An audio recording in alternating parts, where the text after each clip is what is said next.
Tiny girls, some barely old enough to walk, were promised in marriage to seal peace treaties or merge family lands in medieval times.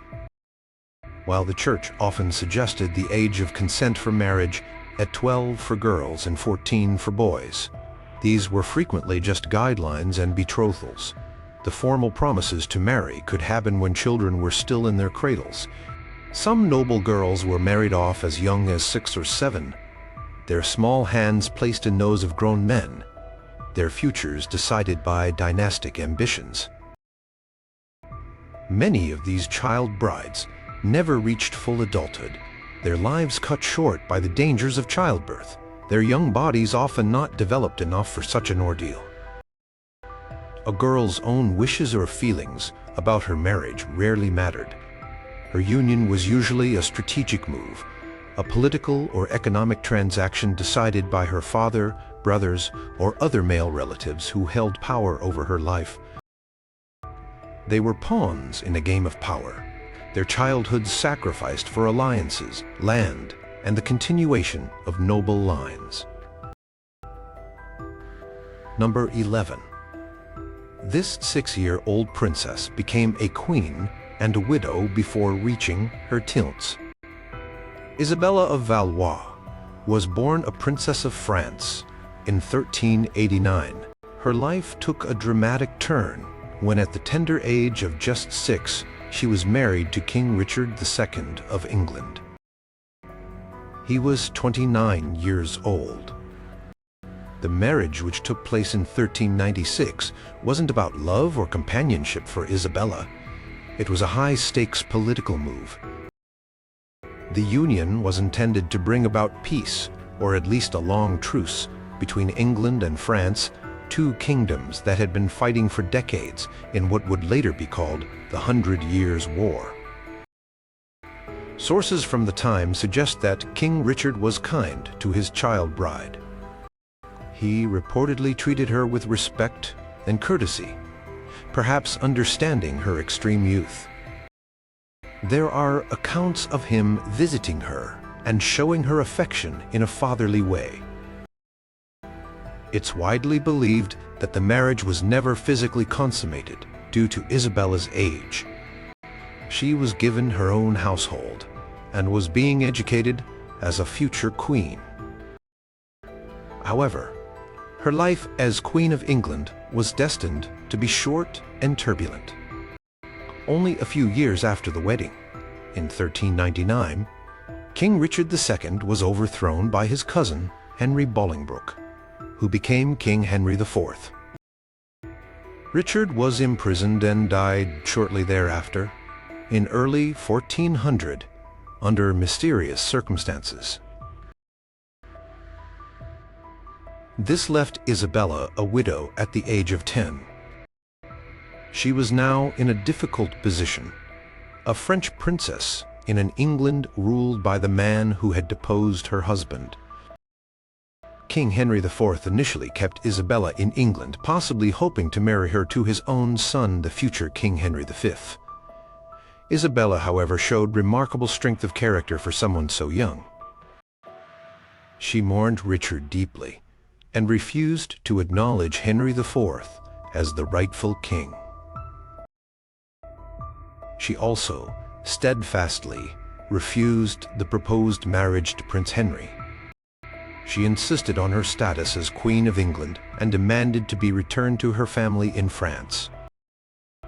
After prolonged negotiations, and perhaps because of her unwavering resistance, Isabella was eventually allowed to return to France in 1401, though without her dowry being fully returned. Her time in England, marked by a royal marriage, queenship, and widowhood, all happened before she was even 12 years old. Back in France, her life continued to be shaped by dynastic plans. In 1406, at the age of 16, Isabella married again, this time to her cousin Charles, Duke of Orleans. This marriage was reportedly a happier one. However, the story ends sadly. In 1409, Isabella died in childbirth at the age of just 19 or 20 after giving birth to a daughter, Joan. Her short life was a stark example of how royal girls were used as political tools, their personal lives and happiness secondary to the needs of states and dynasties. Number 10. She became a mother at 13 after a marriage at 12. Margaret Beaufort, born in 1443, was a figure of immense importance in English history, primarily known as the mother of King Henry VII and a key player in the Wars of the Roses. However, her early life was marked by the harsh realities of noble childhood and marriage in the 15th century. Margaret was a great-granddaughter of John of Gaunt, Duke of Lancaster, son of King Edward III, giving her a significant, if complex, claim to the English throne. This lineage made her an extremely valuable heiress. Her father, John Beaufort, 1st Duke of Somerset, died when Margaret was only a year old. As a wealthy ward with royal connections, her marriage became a subject of great interest. She was formally married to John de la Pole when she was very young, possibly as young as 1, though this marriage was dissolved. The marriage that would define her early life was to Edmund Tudor, 1st Earl of Richmond, who was the half-brother of King Henry VI.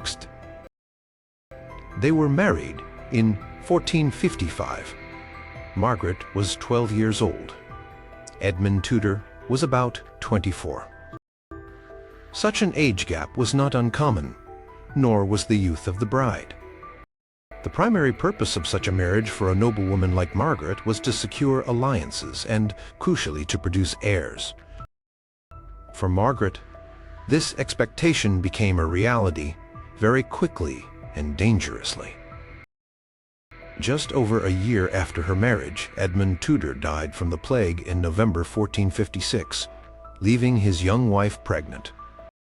On January 28, 1457, Margaret Beaufort, at the age of only 13, gave birth to her only child, a son named Henry Tudor, the boy who would eventually become King Henry VII and found the Tudor dynasty. Childbirth was perilous for any woman in the Middle Ages, but for a girl whose body was not yet fully mature, it was especially dangerous. It's recorded that both Margaret and her infant son nearly died during the ordeal. The experience was so physically taxing that it's believed to have affected her ability to have more children, as she never did, despite 2 further marriages. Being a young widow and a teenage mother in the midst of the dynastic conflict known as the Wars of the Roses placed Margaret in a precarious position. Her son Henry had a claim to the throne that made him a target. Margaret dedicated her life to protecting him and advancing his cause. She navigated the treacherous political landscape through strategic marriages and careful alliances. Her story is one of incredible resilience and astute political maneuvering, but the harshness of her early experiences, marriage at 12 and life-threatening childbirth at 13, the brutal realities faced by young noblewomen whose reproductive capabilities were often exploited before they were physically ready. Her deep piety and later patronage of learning, she founded Christ's College and St. John's College, Cambridge, also mark her legacy. But the shadow of her child marriage and its consequences remained. Number 9. This 12-year-old beauty was snatched from her fiancé by a king. Isabella of Angouleme lived a life that sounds like it was pulled from a dramatic romance, but it was her reality in the late 12th and early 13th centuries. Born around 1188, she was the only child and heiress of Aymer Telfer, Count of Angouleme. As an heiress to a strategically important territory in France, her marriage was of great political interest. She was originally betrothed to Hugh IX of Lusignan, a prominent nobleman from a powerful family in Poitou. Such an alliance would have consolidated significant territories and influence in Aquitaine, a region often contested between England and France. However, fate, in the form of King John of England, intervened. In 1200, King John, who had recently had his first marriage annulled, was looking for a new wife. He encountered Isabella while on a tour of his continental domains. At the time, Isabella was around 12 years old, though some sources suggest she might have been as young as 9 or as old as 14. She was renowned for her beauty. Chroniclers of the time described her as a Helen for her captivating looks. King John, then in his early 30s, was apparently smitten by her. Instead of respecting her existing betrothal, he decided he wanted her for himself. In August 1200, he married Isabella, effectively stealing her from Hugh de Lusignan. This act was not just a personal whim. It had significant political repercussions. The Lusignan family felt deeply insulted and wronged. Their honor had been slighted, and they had lost the chance to control Angouleme. Their subsequent rebellion against King John contributed significantly to the loss of English territories in Normandy and other parts of France. Isabella became Queen of England at a very young age. Life at the English court with King John was likely not easy. John was known for his suspicious nature, cruelty, and troubled reign, which eventually led to the Magna Carta Rebellion. There are varying accounts of their marriage. Some suggest John was infatuated with his young wife, perhaps to the point of neglecting state affairs. Others hint at a more turbulent relationship. Isabella bore John 5 children, including his heir, Henry III. She was around 14 or 15 when her first child, Henry, was born. After King John's death in 1216, Isabella, still only in her late 20s, found herself a dowager queen in a country where her young son was now king. Perhaps seeking to reclaim some of what she had lost or to secure her own position, she returned to Angouleme. In 1220, she made a decision that shocked many.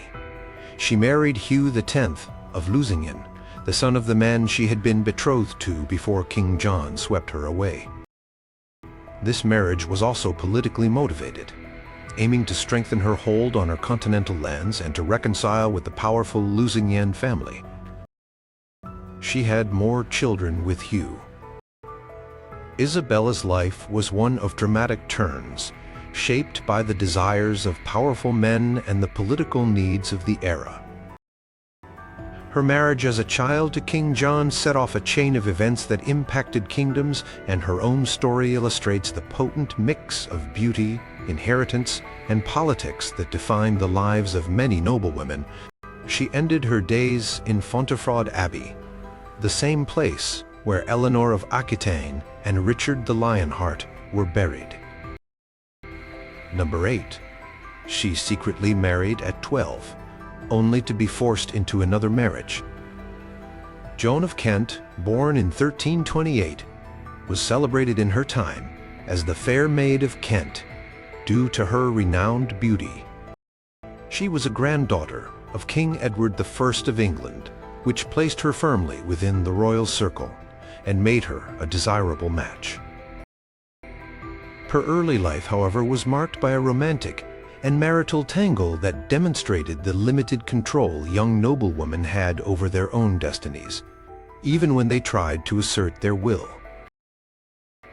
Around the age of 12 in 1340, Joan entered into a clandestine marriage contract, known as a sponsalia de praesenti, a binding agreement, with Thomas Holland, a knight who was part of her household. This secret marriage was made without the knowledge or consent of her family, Such unions, based on the free consent of the two individuals, were considered valid by the Church, even if they were irregular and frowned upon by society, especially for someone of Joan's rank. While Thomas Holland was away on military campaigns in France, Joan's family, unaware of her secret commitment, arranged another marriage for her. In 1341, she was married to William Montague, the son and heir of the Earl of Salisbury. Joan was still only about 13. This was a public and formal wedding, considered suitable for her status. Joan found herself in a difficult and distressing situation. Secretly married to one man, publicly wedded to another. When Thomas Holland returned to England around 1347 or 1348, he discovered that Joan had been married to Salisbury. He was determined to reclaim his wife. Holland appealed to Pope Clement VI in Avignon, presenting evidence of his prior valid marriage contract with Joan. He argued that her subsequent marriage to Salisbury was bigamous and therefore void. The case became a sensation. Joan herself purportedly confessed to her earlier marriage with Holland. The papal court investigated the complex situation. In 1349, after a lengthy process, the Pope ruled in favor of Thomas Holland. The papal judgment declared that Joan's marriage to Holland was indeed valid and binding, and her marriage to William Montague, Earl of Salisbury, was annulled. Salisbury was ordered to return Joan to Thomas Holland.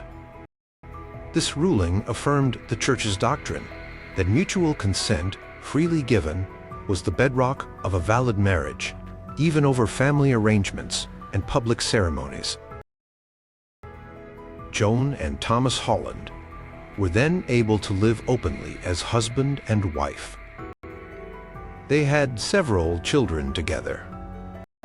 Despite the scandalous start, their marriage appears to have been a genuine one. After Holland's death in 1360, Joan made an even more famous marriage to Edward the Black Prince, heir to the English throne. Their son became King Richard II, the same Richard who would later marry the child bride Isabella of Valois. Joan of Kent's story is remarkable for her early attempt to choose her own husband. However, the fact that her family could so easily force her into a second marriage while she was still a child highlights the immense pressures and lack of autonomy young noblewomen faced. Her eventual success in having her first marriage recognized was an exception, largely due to Holland's persistence and the specific legal and religious framework of the time. For many other girls, secret wishes or commitments would have been easily crushed by family power. Number 7. This 8-year-old princess was sent across the sea for a marriage that became a nightmare. Agnes of France, born in 1171, was a daughter of King Louis VII of France and his third wife, Adele of Champagne. Like many princesses of her era, her destiny was tied to the intricate web of international diplomacy and dynastic alliances. When she was just 8 years old in 1179, a marriage was arranged for her with Alexios II Komnenos, the young son and heir of Manuel I Komnenos, the powerful Byzantine emperor. The Byzantine Empire, centered in Constantinople, was a major power, and an alliance with it was highly prized. Agnes, still a child, was sent from her home in Paris to the magnificent but alien city of Constantinople. She was renamed Anna upon her arrival, as was customary for foreign princesses marrying into the Byzantine imperial family. In 1180, at the age of 9, she was formally married to Alexios II, who was then 11 years old and had just become emperor, following his father's death. Now, Empress Anna was a child queen in a foreign land surrounded by complex court politics and a culture very different from her own. Her life as empress, alongside the boy Emperor Alexios II, was short-lived and tragic. The young couple were pawns in the hands of powerful court factions. Alexios II's reign was unstable, and his mother, Maria of Antioch, acted as regent, but she was unpopular. In 1182, a cousin Andronicus Komnenos, a man known for his ambition and ruthlessness, seized power, initially presenting himself as Alexios II's protector. The situation quickly deteriorated. In 1183, Andronicos, having consolidated his control, had the young Emperor Alexios II strangled. He then shockingly married the newly widowed Agnes Anna himself. Agnes was only 12 years old at the time. Andronikos was around 65 and had a reputation for cruelty. This marriage was clearly a political act by Andronikos to legitimize his usurpation of the throne and connect himself to the previous imperial line and to Agnes's powerful French family. Imagine the terror and trauma for a 12-year-old girl far from home whose young husband had been murdered, now forced to marry his killer, a man old enough to be her grandfather. Details of her life with Andronikos are scarce, but it must have been a period of fear and uncertainty. Andronikos' reign was brutal and tyrannical, leading to widespread opposition. His rule, and Agnes's third marital ordeal before she was even a teenager, did not last long. In September 1185, Andronikos I Komnenos was overthrown in a popular uprising and brutally killed by the mob in Constantinople. Agnes, now around 14 years old, was a widow for the second time. Her subsequent fate is somewhat obscure. It is reported that she later became the lover or wife of a Byzantine nobleman named Theodore Branas, with whom she had at least one daughter. She seems to have remained in the Byzantine world, never returning to France. Agnes of France's story is one of the most dramatic and horrifying examples of a child bride caught in the brutal power struggles of a foreign court. Betrothed at 8, married at 9, widowed and remarried to her first husband's murderer at 12, and widowed again at 14. Her childhood was a succession of traumatic events dictated by the ambitions of powerful men. Number 6. Married at 12 to an emperor, she died a teen mother. Isabella II of Jerusalem, also known as Yolande of Brienne, was born in 1212. Her life was defined from birth by her lofty titles and the heavy responsibilities that came with them. She was the daughter of Maria of Montferrat, Queen of Jerusalem, and John of Brienne. Her mother died shortly after giving birth to her, making Isabella the hereditary Queen of Jerusalem, while still an infant.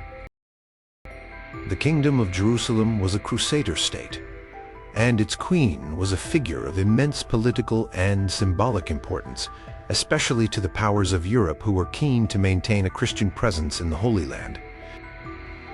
As a young queen, without a king, her marriage became a major focus of European diplomacy. The powerful Holy Roman Emperor, Frederick II, was a widower and a key figure in the Crusades. A marriage between Frederick and Isabella was seen as a way to bind him more closely to the cause of the Holy Land, as he would become King of Jerusalem by right of his wife. It was hoped that he would then lead a successful crusade.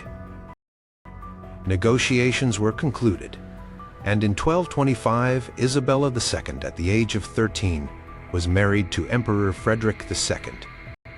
The wedding took place in Brindisi, in southern Italy. Frederick was then 31 years old, a renowned and formidable ruler, known for his intellect, ambition, and often ruthless nature. For Isabella, this marriage meant leaving her familiar surroundings and being united with a much older, powerful man, who now also claimed her royal title. Sources suggest Frederick II immediately asserted his rights as King of Jerusalem, sidelining Isabella's father, John of Brienne, who had been acting as regent. Life for Isabella as Empress and Queen Consort was likely isolated and constrained. Frederick II was known to keep his wives in relative seclusion, and his court was a place of strict protocols. The primary expectation of Isabella was to produce an heir, particularly an heir who could inherit the crown of Jerusalem and potentially unite it with Frederick's vast empire. Isabella became pregnant. In November 1226, she gave birth to a daughter, Margaret, who died in infancy. This would have been a heart-breaking loss, compounded by the pressure to provide a male heir. She conceived again. In April 1228, in Andria, Italy, Isabella gave birth to a son, Conrad, later Conrad II of Germany, and Conrad IV of Jerusalem. The birth of a male heir was a dynastic success. However, it came at a terrible cost. A few days after giving birth to Conrad, Isabella II of Jerusalem died, likely from complications related to childbirth, possibly puerperal fever. She was only 15 or 16 years old. Her death at such a young age, after fulfilling her dynastic duty by providing an heir, is a poignant illustration of the dangers of early motherhood for child brides. She was queen from infancy, married at 13 to one of Europe's most powerful men, and dead by 16. Her life consumed by the political and dynastic demands placed upon her. Her son Conrad inherited her claim to Jerusalem, but Isabella herself never had the chance to truly rule or live a life beyond the confines of her predetermined role. Number 5. This 5-year-old was married off, and her father tried to disinherit her. Marie of Montpellier, born around 1182 in Montpellier, a significant lordship in southern France, had a life marked by an astonishing series of marriages and political upheavals, starting from a very young age. Her father, William VIII of Montpellier, seemed determined to control her destiny and her inheritance, often to her detriment. Marie's marital saga began when she was just 5 years old. In 1187, she was married to Barreau of Marseille, Viscount Raymond Geoffrey of Marseille. This marriage, involving such a young child, was purely a political arrangement, likely intended to forge an alliance or settle a dispute.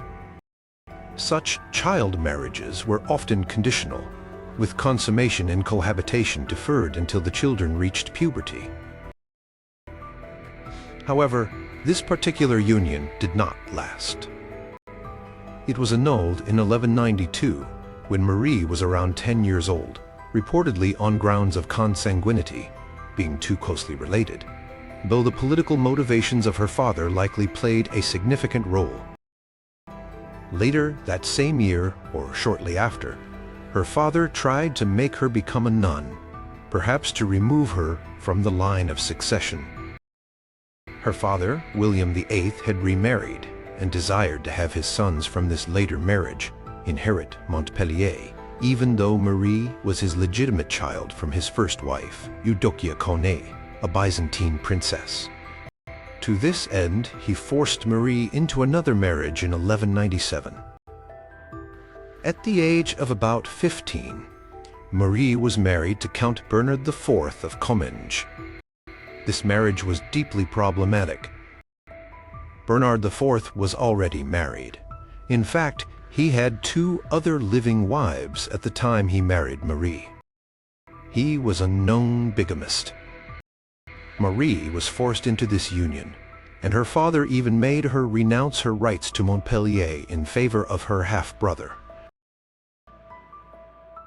Marie's marriage to Bernard of Comminges was unsurprisingly unhappy. She bore him 2 daughters.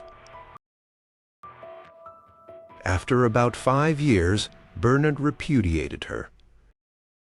By this time, her father and her half-brother had died, and the people of Montpellier, unhappy with the rule of her father's widow and recognizing Marie's legitimate claim, revolted and called for Marie to return as their ruler.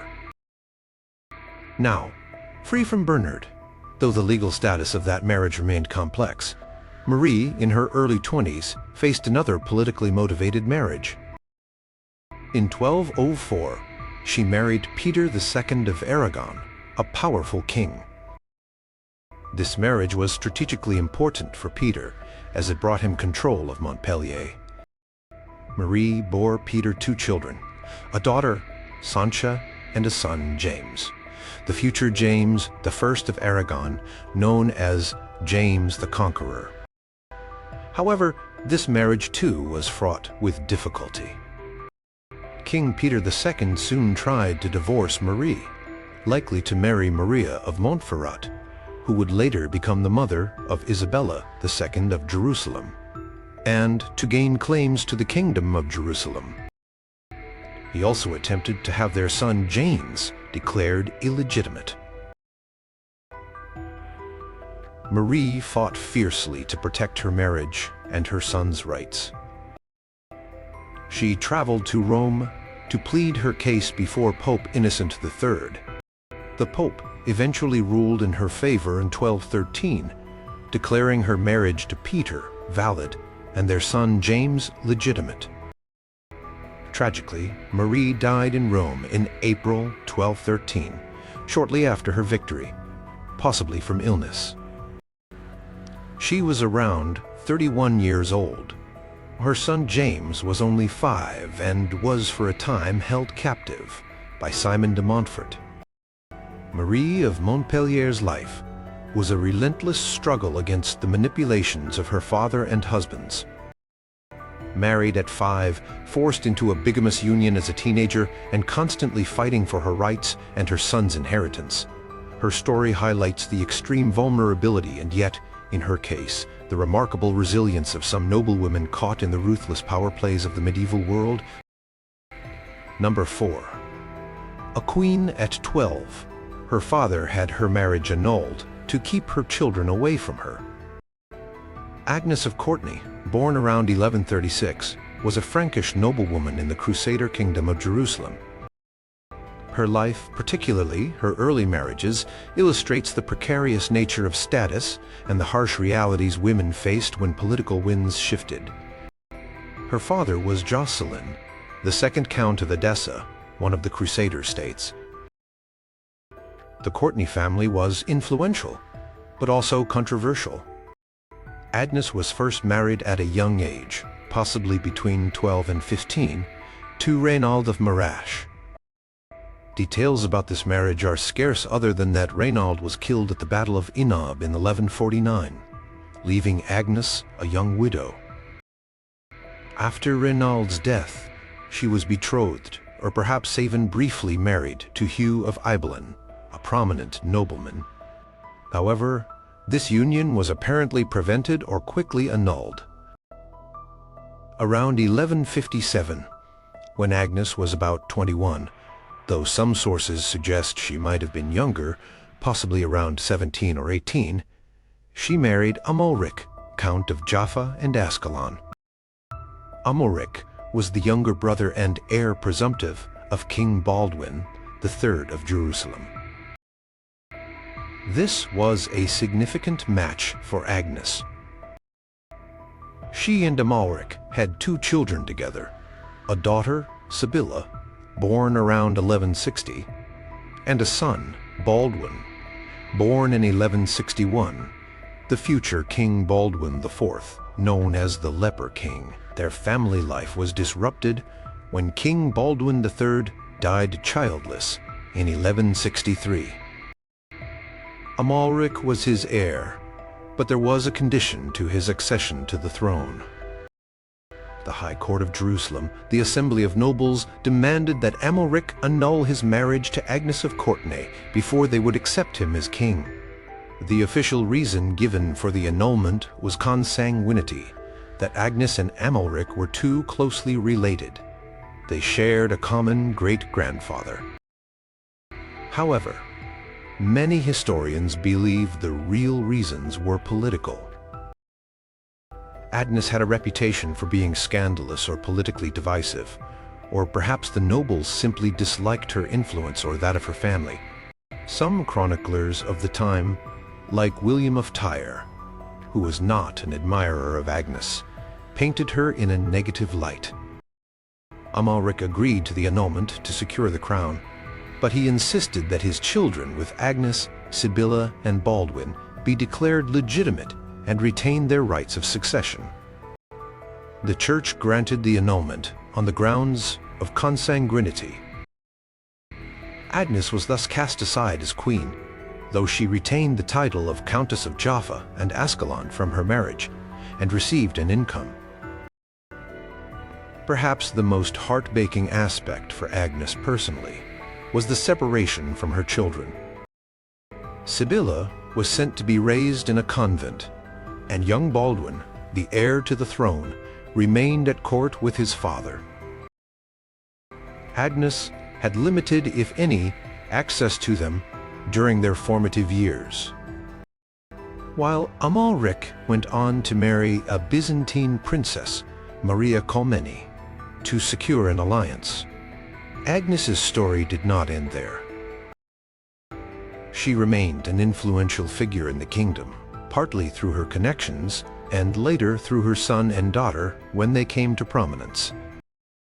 She married twice more, first to Hugh of Ibelin, the man she had been previously linked to, around 1163, and after his death to Reginald of Sidon, around 1170. Despite being forced out of her role as queen and separated from her young children, Agnes managed to regain influence later in life, especially during the reign of her son Baldwin IV, and when her daughter Sibylla became queen. However, the annulment when she was around 27, and the forced separation from her children who were then very young, Sibylla about 3, Baldwin about 2, based on reasons that were likely more about political maneuvering than genuine canonical impediments, highlights the powerlessness of even noblewomen when their positions conflicted with the perceived interests of the ruling class. The loss of her queenship and more painfully direct maternal role due to political machinations must have been a severe blow. Number 3. This 12-year-old princess married her father's enemy to secure peace. Blanche of Castile was born in 1188 in Palencia, Castile, modern-day Spain. She was the daughter of King Alfonso VIII of Castile and Eleanor of England, who herself was a daughter of King Henry II of England and Eleanor of Aquitaine. This heritage placed Blanche at the crossroads of several powerful European royal families. Her early life was destined to be shaped by the political needs of her family and kingdoms. In the year 1200, a treaty was being negotiated between King Philip II of France and Blanche's uncle, King John of England.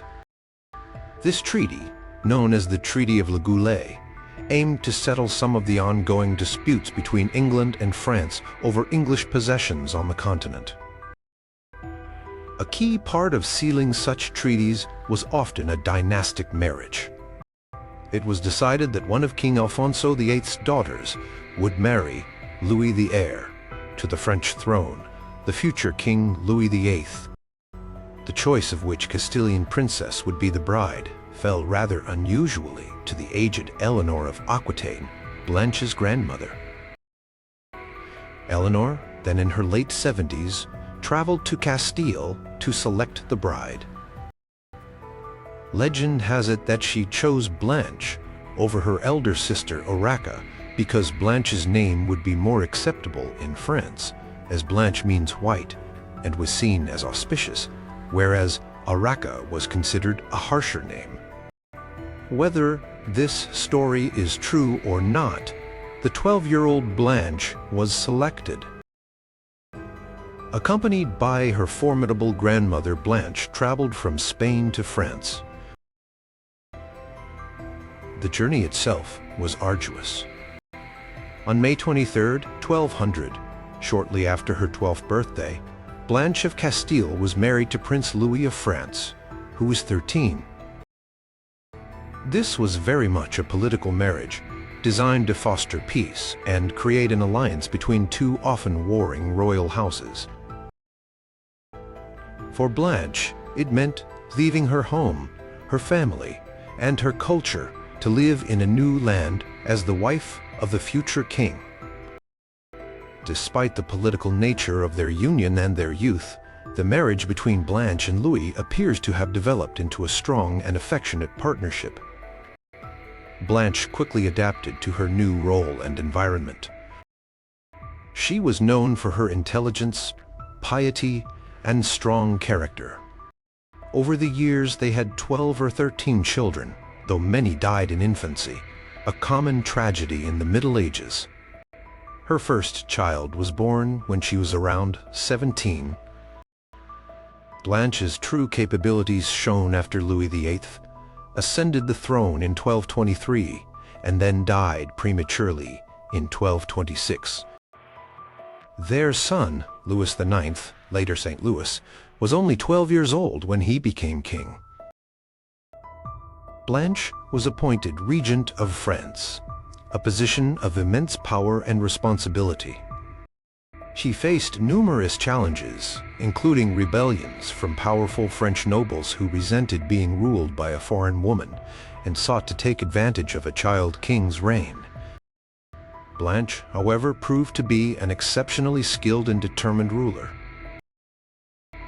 She navigated these treacherous political waters with great acumen, quashing rebellions, managing the kingdom's finances, and ensuring her son's throne was secure.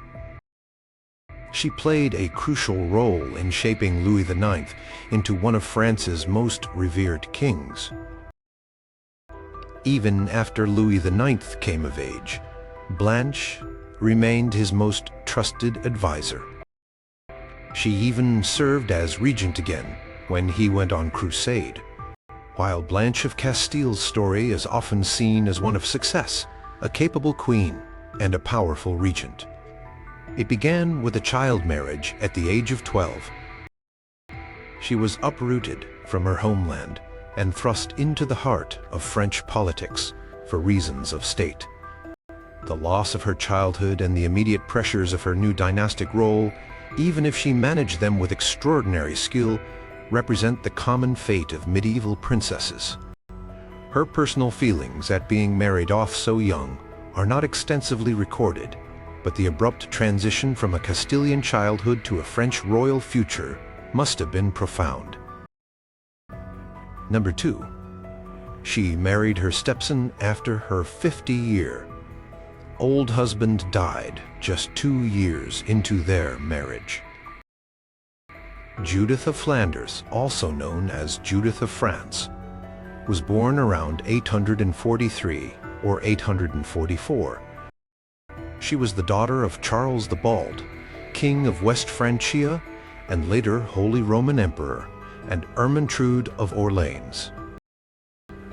As a Carolingian princess, her marriages were matters of high political strategy, intended to forge alliances and consolidate power in a volatile Europe. In 856, when Judith was about 12 or 13 years old, a marriage was arranged for her with Aethelwulf, King of Wessex. Aethelwulf was a much older man, probably in his 50s, and already had several adult sons from his first marriage. He was returning to Wessex from a pilgrimage to Rome and passed through the court of Charles the Bald. The marriage was celebrated with great ceremony in Verbry-sur-Oise, France. Judith was crowned Queen of Wessex, an honor not always bestowed upon the wives of West Saxon kings, signifying the importance of the alliance. This marriage between a young princess and an aging king was clearly a political move. For Aethelwulf, it brought the prestige of an alliance with the powerful Carolingian dynasty. For Charles the Bold, it offered a useful connection to the Anglo-Saxon kingdoms. For Judith, it meant being sent to a foreign land and married to a man old enough to be her grandfather. Given the age difference and the political context, it is unlikely her personal wishes were consulted. King Aethelwulf died just 2 years later, in 858. Judith was left a young widow, around 14 or 15 years old, in Wessex. What happened next caused a considerable scandal. Aethelwulf's eldest surviving son and successor, Aethelbald, who was Judith's stepson, decided to marry her. Aethelbald was likely significantly older than Judith, though younger than his father. Such a marriage between a son and his stepmother was considered incestuous by the Church and was deeply shocking to many. The reasons for this union are debated by historians. It might have been Aethelbald's attempt to consolidate his power by marrying his father's prestigious Carolingian widow, thereby preventing her from taking her dower lands and influence elsewhere, perhaps to one of his brothers. Judith may have consented to it to maintain her position as queen. Regardless of the motivations, the marriage was condemned, notably by Asser, the biographer of Aethelbald's brother, Alfred the Great. This controversial marriage also proved to be short-lived. King Aethelbald died in 860, only 2.5 years after marrying Judith. Now widowed for a second time, and still only about 16 or 17, Judith's position in Wessex was precarious. She sold her properties in Wessex and returned to Francia, to her father's court. Her story did not end there. Back in Francia, her father placed her in the monastery of Senlis, probably intending to arrange another suitable political marriage for her in due course. However, Judith had other plans. Around Christmas 861 or early 862, she eloped with a man named Baldwin, who was possibly a forest warden or a count in Flanders. This act of defiance against her father, who was furious, caused another major stir. Charles the Bald had them excommunicated and sought to have Baldwin arrested. Judith and Baldwin sought refuge, possibly with Judith's cousin Lothair, the second of Lotharingia, and appealed to Pope Nicholas I for help. The Pope intervened on their behalf, mediating with Charles the Bald. Eventually, Charles was persuaded to forgive them and consent to their official marriage, which took place in 862 or 863. This third marriage, born out of apparent mutual affection and defiance, seems to have been a stable one. Judith and Baldwin I, who became the first Margrave of Flanders, had several children, and their descendants included Matilda of Flanders, who married William the Conqueror and became Queen of England. Judith's early life was a whirlwind of politically motivated child marriages and widowhoods. Her marriage at 12 to an elderly king, followed by the scandalous union with her stepson, highlights how royal women were often treated as assets to be strategically deployed. Her eventual elopement suggests a strong will and a desire for some personal agency in a world that largely denied it to women of her class. Number 1. Betrothed before she was 10. Her husband died a month before she gave birth. Joan of Navarre, not to be confused with Joan of Kent, or the later Joan of Navarre, who married Henry IV of England, was the only child and heiress of King Henry I of Navarre and Champagne and his wife Blanche of Artois. Born in 1273, Joan became Countess of Champagne and Queen of Navarre in her own right upon her father's death, when she was just an infant, around 18 months old. As a young, wealthy ruler of strategically important territories, her marriage was a matter of intense international interest and political maneuvering. Her mother, Blanche of Artois, acted as regent. Given Joan's youth and the vulnerability of her territories, which were coveted by neighboring kingdoms like Castile, Aragon, and France, securing a powerful husband and protector for Joan was paramount. Various proposals were considered. Ultimately, an alliance with the French crown was deemed most advantageous. In 1275, when Joan was only about 2 years old, the Treaty of Orleans arranged for her future marriage to Philip II, son of King Philip III of France. Philip later became the heir and ruled as King Philip IV, the Fair. The treaty also stipulated that Navarre and Champagne would be administered by representatives of the French king until Joan came of age. This effectively brought her domains under French influence. Joan herself was brought up at the French court alongside her future husband. The formal marriage between Joan of Navarre and Philip of France took place on August 16, 1284. Joan was 11 years old. Philip was 16. A year later, in 1285, Philip III died, and Joan's husband ascended the French throne as Philip IV. Thus, at the age of 12, Joan became Queen Consort of France, in addition to being Queen Regnant of Navarre and Countess Palatine of Champagne. Despite her youth, Joan was described by contemporaries as being intelligent, spirited, and capable. While Philip IV managed the broader affairs of France, Joan seems to have taken an active role in the administration of her own territories of Navarre and Champagne, at least as much as her position as French Queen Consort allowed.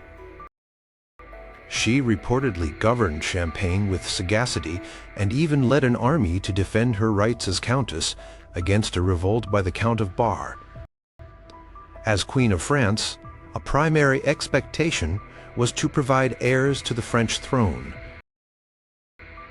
Joan and Philip IV had 7 children, 3 of whom became kings of France in succession: Louis X, Philip V, and Charles IV, and 1 daughter, Isabella, who married Edward II of England and became Queen of England. Joan's first child, Margaret, was born around 1288, when Joan was about 15. Her first son, Louis, the future Louis X, was born in 1289 when she was 16. Tragically, Joan of Navarre's life was cut short. She died in Vincennes on April 2, 1305, at the age of 32. The cause of her death is sometimes reported as being related to childbirth, or possibly from an illness. Some chroniclers hinted at more sinister, though unproven, causes. Her death was a significant loss for Philip IV, who apparently held her in high esteem and never remarried. Upon her death, her eldest son Louis inherited Navarre and Champagne. Joan of Navarre's story starts with her becoming a ruling queen in infancy, betrothed as a toddler, and married at 11. While she seems to have navigated her complex roles with competence, and her marriage to Philip IV was reportedly a successful one by royal standards, her early life was entirely dictated by the political needs of her kingdoms and the ambitions of the French crown. She was thrust into immense responsibility and the demands of queenship, including early motherhood, at an age when most are still children.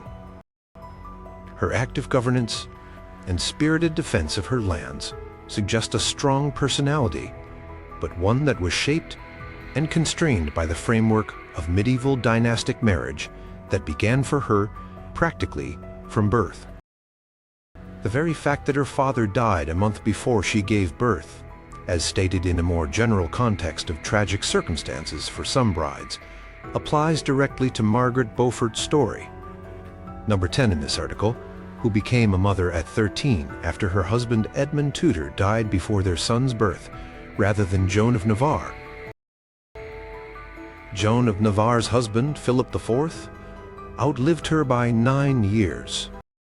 The initial prompt about husband's death before childbirth may have been a generalized tragedy for child brides that I mistakenly tried to attribute to Joan. The core of Joan's story as a child bride remains her early inheritance and politically motivated marriage at age 11.